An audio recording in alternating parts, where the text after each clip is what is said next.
ইস সোনা, এতে কিস করো না প্লিজ। আপনার যেখানে সেখানে আদর চাই, তাহলে এখানে কেন দিব না? এখানে আদর দিলে সমস্যা হবে তো। তাতে আমার কিছু যায় আসে না। আমি আপনাকে ভালোবাসি, ব্যাস, আমার আদর করতেই হবে। দুষ্টু প্লিজ এমন করে না, আমি তো নিজেকে কন্ট্রোল করে রাখতে পারবো না, বলো। তাতে আমার কিছু যায় আসে না। আমার এখন আদর আদর পাচ্ছে, আমি করব, ব্যাস। করবে করো, কিন্তু কিস করো না প্লিজ। দুর্বল, আপনার কাছে আসলেও দোষ, না আসলেও দোষ। আপনাকে আদর করলেও দোষ, না করলেও দোষ। আমি কোন গ্রহের প্রাণী বলেন তো, যার জন্য আপনাকে বিয়ে করতে গেছিলাম? তুমি এমন করে বলতেছো কেন? আমি কি তোমাকে বাধা দিয়েছি বলো? আমি তো তোমাকে ভালোবাসি, তুমি এমন করে রাগ দেখাইতেছো কেন? আমি কি তোমাকে কখনো বারণ করি বলো এরকম আদর করতে? তুমি কাছে আসলে এরকম করে কাছে টেনে নিয়ে এইসব উল্টাপাল্টা কাজ করতে শুরু করে দাও। আসলে কি বলেন তো, আপনাকে বিয়ে করাটাই আমার ভুল ছিল, না হলে আমাকে এসব কথা আজকে শুনতে হতো না। আপনাকে যতই ভালোবাসাটা বোঝানোর চেষ্টা করি, আর আপনি কি না আমার ভালোবাসাটাকে এরকম করে দুষ্টমি আর ফাজলামিতে রূপান্তর করে দেন। আমি কি করেছি এমন বলেন তো, যার জন্য আপনি আমাকে এমন করে ইগনোর করেন সব সময়? আরে বাবা, তোমাকে ইগনোর কোথায় করলাম? তোমাকে তো আমি আদর করতেই বলছি, তাই না? এমন না যে তোমাকে বারণ করতেছি তুমি আদর করো না, কিন্তু তুমি এমন করে করো যার জন্য নিজেকে আটকে রাখতে পারি না। তুমি সেটা বুঝতে পারো না। তোমাকে আর কত বুঝিয়ে দিতে হবে বলো সোনা? শুনেন, আমাকে আর কিছু বোঝাতে হবে না, আমি সবটা বুঝে গেছি। আপনাকে কাছে যখনই তখনই আপনার এরকম অস্বস্তি ফিল হয়, তাই না? এরকম ভালোবাসার অস্বস্তিটা আপনার বেড়ে যায়। আপনাকে আর কথা বুঝিয়ে দিতে হবে বলেন যে এই ভালোবাসাটা আপনি যেটা চাইছেন না, অন্য কেউ সেটা পাওয়ার জন্য ব্যাকুল হয়ে আছে। অন্য কেউ পাওয়ার জন্য ব্যাকুল হয়ে আছে মানে তুমি কি বলতে চাইছো? আমি কি তোমাকে একটাবারও বলেছি? আমি তো তোমাকে বারণ করিনি, কিন্তু তুমি এমন করতেছো যার জন্য আমার আউট অফ কন্ট্রোল হয়ে যায়, নিজেকে আটকে রাখতে পারি না, পুরো পাগল হয়ে যাই আমি। নিজের বউকে আউট অফ কন্ট্রোল করে ফেললে যদি সমস্যা হয়, তাহলে ওরকম ভালোবাসার আমার দরকার নেই। আপনাকে আমি বোঝাতে গিয়ে নিজেই ব্যর্থ হয়ে গেলাম। তার উপর যখনই আপনার কাছে আসি, আপনার এই হয় সেই হয়। এটাই যদি আপনার ভালোবাসা ছিল, তাহলে আমাকে বিয়ে করার কি দরকার ছিল? আপনাকে বলে দিয়েছিলাম না যে আমি কোনো শর্ত বা অন্য কিছু মানি না? প্রেম ভালোবাসার কাছে কোনো শর্ত মেনে হয় না। আপনি তো খুব ভালো করে জানতেন যে আমি এত দুষ্টু।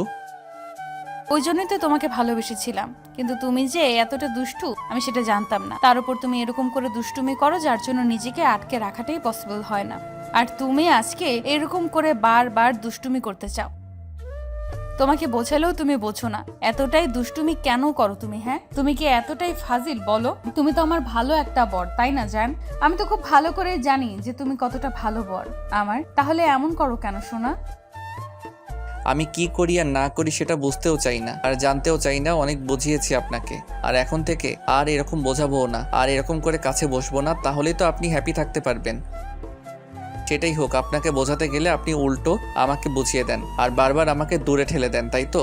আপনার ভালোবাসাটা আমার এখন আর চাই না। আপনার ভালোবাসাটা ফুরিয়ে গেল এত তাড়াতাড়ি? আমি তো বলিনি তুমি আমাকে আদর দিও না। যেখানে সেখানে দিবে মানে লজ্জায় পড়তে হবে। যদি কেউ দেখে ফেলে তখন কি হবে? বাল, আপনাকে বোঝাতে গিয়েই আমি ব্যর্থ হয়ে যাচ্ছি। আমি আর বোঝাবো না আপনাকে। বিয়ের আগে যেরকম পাগলামি করেছেন, এখনো সেরকম নাটক শুরু করে দিয়েছেন। আপনার এই নাটক দেখতে দেখতে আমার এখন আর ভালো লাগে না। যবে থেকে আপনাকে বিয়ে করেছি তবে থেকেই আপনার এরকম নাটকটা শুরু হয়েছে। আর কত আপনাকে বোঝাতে হবে বলেন তো যে নাটকটা আপনি করবেন না? ও, এখন আমার ভালোবাসাটাকে তোমার কাছে নাটক বলে মনে হয়, আর তুমি এখন আমাকে এমন করে বলতেছো? আসলে কি বলো তো, সত্যিকারের ভালোবাসি তো, এই জন্যই তোমাকে এরকম করে বারবার আমি বারণ করি, যেন আমি কষ্ট না পাই। তোমার বাবুনিটা কষ্ট পেলে তোমারও খারাপ লাগে, তাই না বলো? তাহলে তুমি সেটা বুঝতে পারো না? তোমাকে আর কতটা বুঝিয়ে দিতে হবে? তুমি খালি আমাকে এমন করে কষ্ট দাও। তোমার বান্ধবীর বড় বোন ছিলাম, আর তোমাকে ভালোবাসি সেটা প্রকাশ করেছিলাম। তো ওই জন্যই তুমি আমাকে এমন করে ইগনোর করতেছো, তাই না? আসলে কি বলতো, ভালোবাসাটা যে এরকম আমি জানতাম না, তাহলে তোমাকে কখনোই ভালোবাসতাম না। রুহির কথাতে ঈশানের প্রচন্ড পরিমাণে রাগ হয়ে গেল। ও আর দেরি না করে উঠে দাঁড়ালো। তারপর শার্টের বোতামগুলো লাগিয়ে যখনই বিছানা ছেড়ে উঠতে যাবে, তখনই রুহি ঈশানের একটা হাত ধরলো। ঈশান হাতটা ছাড়িয়ে নিয়ে বলতে লাগলো, আপনি না বুঝতে পারেন না ভালোবাসাটা কেমন হয়, তার উপর আমি না উল্টাপাল্টা কাজ করি, তাহলে এখন আসছেন কেন? আর টাচ করবেন না আমাকে, দরকার নেই আপনার এরকম ভালোবাসার। আজকের পর থেকে না আমি আপনাকে ভালোবাসবো, না নিজের কাছে টেনে নিব। পাগলামি করেছিলেন বলেই বিয়েটা করেছিলাম। জানতাম না যে সিনিয়র মেয়েদেরকে বিয়ে করলে এরকম শাস্তি ভোগ করতে হয়। আর যখনই কাছে আসি এরকম নাক সিটকে দূরে সরে যান। ভালোবাসাটা এখন বুঝি পুরনো হয়ে গেছে, তাই না? এখন আমার স্পর্শগুলো পূর্ণ হয়ে গেছে, ভালো লাগে না, তাই তো? বুঝতে পেরেছি। তো অন্য কাউকে চাই এখন। ঈশান, কি সব উল্টাপাল্টা কথা বলতেছো? তুমি খুব ভালো করে জানো আমি তোমাকে কতটা ভালোবাসি, তাহলে তুমি এইসব আজে বাজে কথা কেন বলতেছো? তুমি প্লিজ এরকম কিছু বলো না। আর তুমি তো জানো আমি তোমাকে কত বেশি ভালোবাসি, তাই না? তাহলে তুমি এইসব কি বলতেছো? প্লিজ এগুলো বলে আমার মনটা খারাপ করে দিও না, এমন কিছু করো না তাতে আমি রেগে গিয়ে সিন ক্রিয়েট করি। সিন ক্রিয়েট করবেন তো করেন, কে বারণ করেছে? আপনাকে তো সিন ক্রিয়েট করতে বারণ করিনি। আর আপনি যে নাটকটা শুরু করেছেন, এই জবে থেকে বিয়ে হয়েছে তবে কিছুদিন হলো ভালো ছিল, যখন তখন কাছে টেনে নিতে চাইতেন। আর এখন যা শুরু করেছেন তাতে আমার মনে হয় না যে আপনি আমাকে ভালোবাসেন। আপনি শুধু মুখেই বলেন যে আপনি আমাকে ভালোবাসেন, কিন্তু আপনার ব্যবহারে সেটা বোঝা যায় না যে আপনি আমাকে ভালোবাসেন কি না। ঈশান কথাগুলো বলে চলে গেল সেখান থেকে। আর রুহি চুপচাপ বিছানায় বসে রইল। তারপর শরীরের ওপর শাড়িটা দিয়ে দিল আর বেশ কিছুক্ষণ বসে থেকে ভাবতে লাগলো, এটা কি হলো? আমি ওকে এমন করে বললাম কেন? তাছাড়া আমি তো চাইবো আমাকে সবসময় ভালোবাসুক, তার উপর এমন করে ও আমাকে এইসব কথা বললো যার জন্য আমার প্রচন্ড পরিমাণে খারাপ লাগতেছে। তাহলে আমি ওকে যখন ইগনোর করলাম, যখন ওকে আদর দিতে বারণ করলাম, তখন ও কতটা খারাপ লেগেছিল। ইস, কি একটা ভুল করে ফেললাম। ও যদি এখন কষ্ট পেয়ে আমার সাথে কথা না বলে তখন কি হবে? আর আমি তো ওকে ছাড়া থাকতে পারি না, এক মুহূর্ত ওকে ছাড়া আমি দূরে সরে থাকতে পারি না। ওর যা রাগ, তাতে তো মনে হয় না কখনো আমার উপর থেকে রাগ অভিমানটা কমাবে। বেশ কিছুক্ষণ চুপ করে রইল। তখন ঈশান বাসা থেকে বেরিয়ে গেল। তারপর গিয়ে বন্ধুদের সাথে আড্ডা দিতে লাগলো। এত রাতে বন্ধুরা ওকে আড্ডায় দেখে বেশ কিছুক্ষণ জিজ্ঞেস করতে ঈশান সবটা বলল। সব শোনার পর বন্ধুরা কিছুক্ষণ চুপ করে মুখের দিকে তাকিয়ে রইল। তারপর একটা সময় রাত যখন গভীর হয়ে আসলো, তখন ঈশান ওর বাসায় গেল না, ওর একটা বন্ধু বাসায় নিয়ে গেল। অন্যদিকে রুহি ঈশানের চিন্তায় পাগল হয়ে গেল, যার জন্য বারবার ওকে কল করতেছিল। তারপর একটা সময় যখন বাসায় ফিরতেছিল না, তখন রুহি কান্না করতে লাগলো।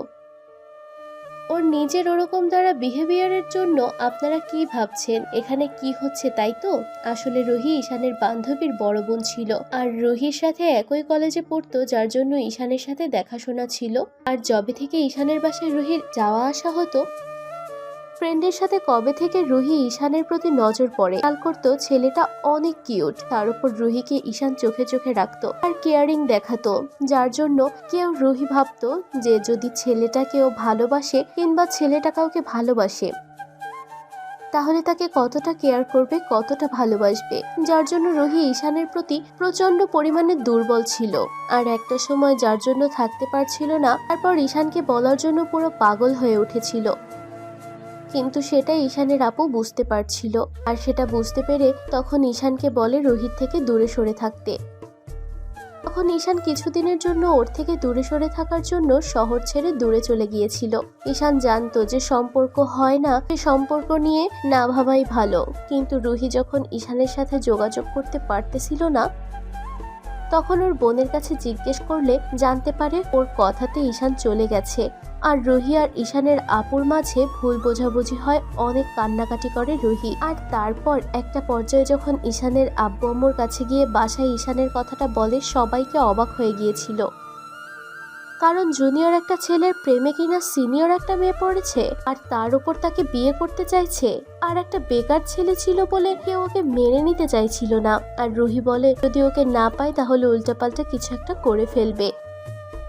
ঈশান ভয় পেয়ে গিয়েছিল, ভেবেছিল ওর জন্য যদি কেউ সুইসাইড করে নেয় তাহলে সেটা অনেক বেশি খারাপ হয়ে যাবে। তার জন্য রুহির সাথে কথা বলছিল। সেদিন রুহি কান্নাকাটি করে বাসায় আসতে বলে আর ওকে বিয়ে করে নিতে বলে। ঈশান কি করবে ভাবতে পারছিল না, বাসায় চলে এসেছিল। আব্বু আম্মুকে বলেছিল যে মেয়েটা ওকে এত বেশি ভালোবাসে, তাকে ইগনোর কি করে করবে। তখন আব্বু আম্মুকে বলে যে বিয়েটা করে নিতে, ঈশানও বিয়েটা করে নেয়। তার 1 মাস পরে রুহির আব্বু আম্মু ওদের মেনে নেয়। আর তারপর আরো 3টা মাস পার হয়ে যায়। ঈশান যবে থেকে বাসায় চলে আসছে তবে থেকে রুহি কেমন করে যেন ওকে ইগনোর করতে শুরু করেছে। ঈশান প্রায় খেয়াল করে যখনই রুহিকে আদর করতে যায় তখনই রুহি কেমন যেন ওর থেকে দূরে সরে যাওয়ার চেষ্টা করে। আর না হলে বলে এটা কারো নয় তো এটা কারো না, যার জন্য ঈশানের আজকে প্রচন্ড পরিমাণ রেগে গেল। আর তারপর কোনো উপায় না পেয়ে রুহিকে দূরে সরিয়ে দেওয়ার জন্য রুহি এইটুকু রিয়েলাইজ করানোর জন্য ওর থেকে দূরে সরে গেল। তো সারা রাত ঈশান বাসায় ফিরল না, যার জন্য রুহি কান্না করতে করতে ঘুমিয়ে পড়লো।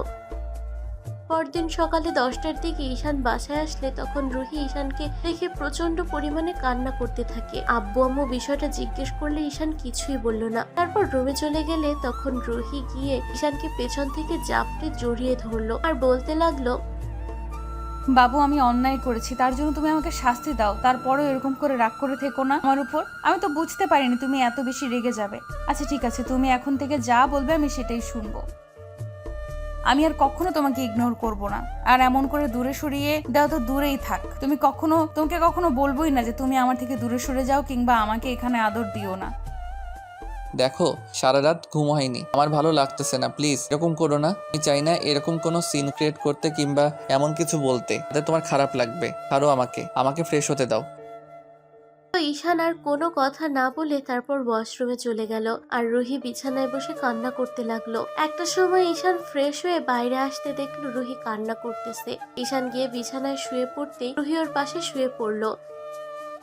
তারপর ওর বুকে মাথা রেখে ওকে জড়িয়ে ধরলো, কোনো কথা বললো না। ওকে ছাড়িয়ে নিয়ে উল্টো পাশ ফিরে ঝুলো। তখন রুহি বলতে লাগলো, তোমাকে কষ্ট দিয়ে সারা রাত আমিও ঘুমাতে পারি, তুমি সেটা বুঝতে পারতেছো না?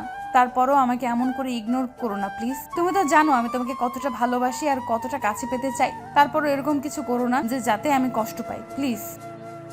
কষ্টটা শুধু তোমার একারই আছে, আমার নেই? আমি তো মানুষ না, আমার কোনো অনুভূতি নেই? যখনই তোমার কাছে আসি তখনই তো নিজের চাহিদার জন্য আসি, তাই না? আমি তো চাহিদা মেটানোর জন্য তোমাকে বিয়েটা করেছি। আর অনুভূতি বা থাকবে কি করে? ভালোবাসাটা তো কোনো অনুভূতি দিয়ে হয় না। তুমি একাই শুধু আমাকে ভালোবাসো, একাই শুধু কষ্ট পাও, তাই তো? বাবু আমি কথাগুলো অমন করে বলতে চাইনি, প্লিজ তুমি এমন করে রাগ করে থেকো না। তাছাড়া তুমি তো খুব ভালো করেই জানো আমি তোমাকে কতটা ভালোবাসি। আমার সুরসুরি লাগতেছিল, ওই জন্যই তোমাকে এমন করে দূরে সরিয়ে দিয়েছিলাম আর এমন করে কথাগুলো বলেছিলাম, কিন্তু বুঝতে পারিনি যে তুমি এমন করে রেগে যাবে আর এরকম করে আমাকে দূরে সরিয়ে দিবে। প্লিজ তুমি এমন করে রাগ করে থেকো না। রাগ অভিমান যদি থাকতো তাহলে তোমার মতো একটা জেদি মেয়েকে বিয়ে করার মতো কোনো ইচ্ছাই আমার থাকতো না। তাই প্লিজ আমাকে ডিস্টার্ব করো না। আমি চাই না তোমার সাথে কোনো সিন ক্রিয়েট করতে, এমন কোনো কথা বলতে তাতে তুমি অন্তত কষ্ট পাও। ঈশানের এরকম ধারা কথা শুনে রুহি ওকে জড়িয়ে ধরলো আর আবারও ফুপিয়ে কান্না করে উঠলো। আধা ঘন্টা যাবৎ যখন রুহি কান্না করতেছিল তখন ঈশান আর কোনো উপায় না পেয়ে ওকে বুকের সাথে জড়িয়ে ধরলো। ঈশানের চোখে পানি চলে আসছে, কারণ পাগলিটাও সহ্য করতে পারে না। তাই রুহি বলতে লাগলো, কি হলো, তুমি কান্না করতেছো কেন? তুমি কান্না করতেছো ওই জন্য? আমি তো তোমাকে কষ্ট দিয়ে ফেলেছি, ওই জন্যই কান্না। আমার জন্যই যে তুমি কষ্ট পেয়েছো ওই জন্য খারাপ লাগতেছে। প্লিজ কান্না করো না জান। রুহি এবার কান্নার মাঝেও একটা হাসি দিল। তারপর আবার হুটহাট করে ঈশান ওকে জড়িয়ে ধরে ওর মাথায় হাত বুলাতে লাগলো। ভালো থাক ভালোবাসা। আমাদের দেয়া গল্পটি যদি আপনাদের ভালো লেগে থাকে তাহলে একটি লাইক করুন। আরও নতুন নতুন গল্প পেতে চ্যানেলটি সাবস্ক্রাইব করে বন্ধু হয়ে আমাদের পাশে থাকুন। ধন্যবাদ সবাইকে।